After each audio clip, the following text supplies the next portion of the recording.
sometimes I think we have to accept that neoliberalism's greatest victory has not been what's happened to the economy and the restructure of the global economy. It's what it's done to all of us and our ability to be able to even imagine an alternative, right? So many people just don't think that anything else is possible, right? So we have to rebuild that. So we have to, and so storytelling, I think, is absolutely really, really important. You know, neoliberalism has said, you know, the end of history. There was nothing before neoliberalism. There will be nothing before, after neoliberalism. We've got to remind people that actually every change that has ever happened in the world has come about because of us collectively and our people power. Now, when we think about solving the climate crisis, I think we have to step away and first say, what is the crisis we're trying to solve, right? So we know that there are four profound crises and they're all interconnected and it's all part of capitalism. We know we've got a climate crisis, we've got the carbon budget for limited temperatures to well below 1.5, maximum 8 years at a 2 in 3 chance of breaching the 1.5. That's how much carbon budget there is. We've got a crisis of inequality. Half the world surviving on less than the equivalent of $5.50. You know, half the world still without access to electricity or clean cooking. 2 billion people going hungry. We've got a crisis of material use, right? Sustainable level of material use, 50 billion tons. We're at 89. We're predicted to go to 169 in the coming decades. We're breaching every planetary limit. And of course, the fourth one is we know these transitions are unjust and unfair because we've locked in a system, colonialism, imperialism, neoliberalism, that has sacrificed and created, whether it's from debt, tax, trade, all of these things that keeps the global south. So at this moment, absolutely, we have to, I always say to all environmentalists, the one thing they should have in their offices is that picture of the Gilets jaunes, the yellow vests in France, and that banner that they had on their first march, which said, the elites worry about the end of the world, we ordinary people, we worry about the end of the month. And until we progressives can connect these two together, we won't have a solution. Now, is the solution technology? I think there's a problem, Yanis, with what you're proposing, right? Because, look, you know, even if we're transforming our electricity sector, that's only 25% of all the energy that is used, right? The majority of energy is used for the economy.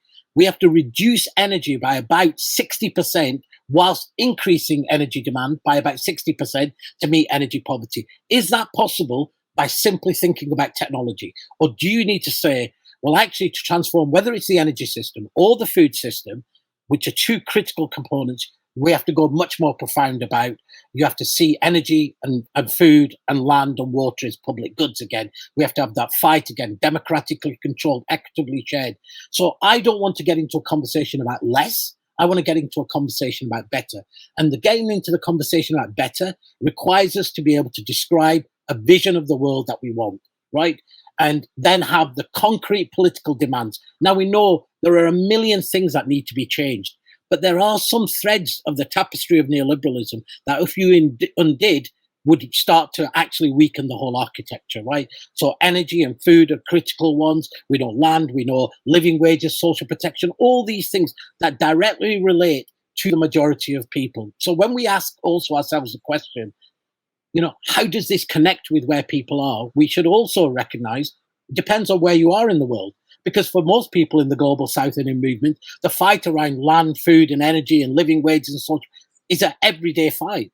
That might be in the global north. We still say, oh, well, we're just being told about individual behavior and things. So we have a slightly different fight, I think, depends on where we are. But we know that this moment we're in the crisis of capital as we see it, that inequality and poverty are the key determinants. Now, there's a reason why the right use inequality and poverty as an argument against climate, right?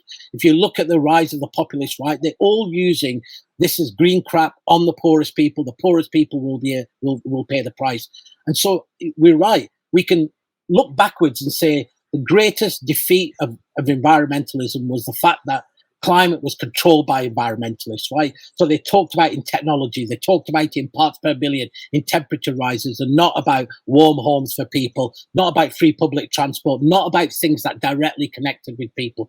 We're beginning to do that, right? We are in all the iterations, and but Yanis, you've been part of from whether it's the European Green New Deal, the Global Green New Deal, the Just Transition, the Eco-Feminist Network, all of these things around the world are trying to do that. So I have way more hope in that fundamental question of building power, because that's the most critical thing, that you're building power for something, a demand for a vision. And I don't want to quote the Bolsheviks or the Islamists, but both of them, if you look at if you look at whether the Bolsheviks or the jihadists or the Islamists, they have a whole body of work of what they wanted in the world.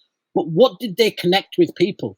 The Islamists talked about bread, about justice, right? And what did the Bolsheviks talk about? They talked about bread, peace, and justice. So I think it's partly more about what is the big story we're telling, and how do we make those stories relate to where people are, so people can see themselves as being part of the future. And if they don't, they're never going to come with you. If they can see themselves as something better, then I'm a believer that you can move people.